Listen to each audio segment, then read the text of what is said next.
About 80 kilometers northwest of London is the city of Oxford.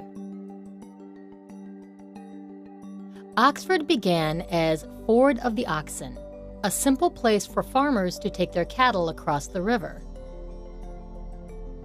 Today, it is a city famous for being the home of the University of Oxford, the oldest university in the English-speaking world.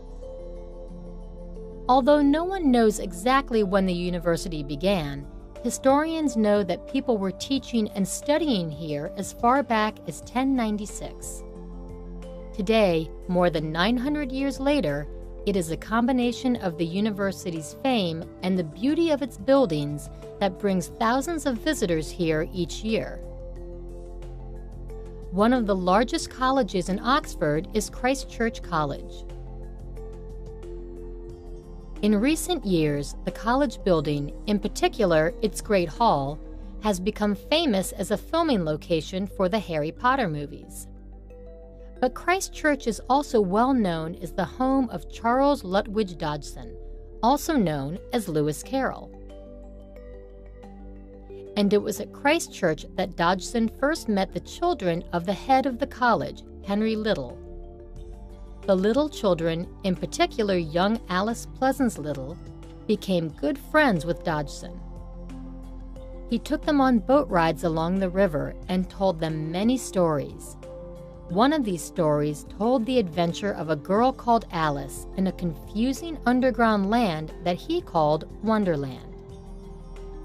Although the stories were fantastic and strange, Dodgson based them on situations, places, and people that were familiar to the children.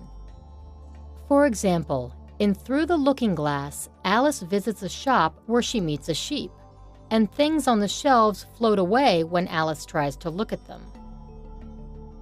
Many believe the shop in the story represents a small shop just across the road from Christ Church. In Dodgson's time, the shopkeeper was an old woman with a sheep-like voice. The shop itself was often flooded with water from a nearby stream. However, it is not unusual for Oxford to appear in fantasy stories. Besides Dodgson, the city has also influenced the writing of other great fantasy writers like Philip Pullman and Diana Wynne Jones, and most famously, J.R.R. Tolkien and C.S. Lewis. These two writers formed a writing club called the Inklings. They often met here at the Eagle and the Child.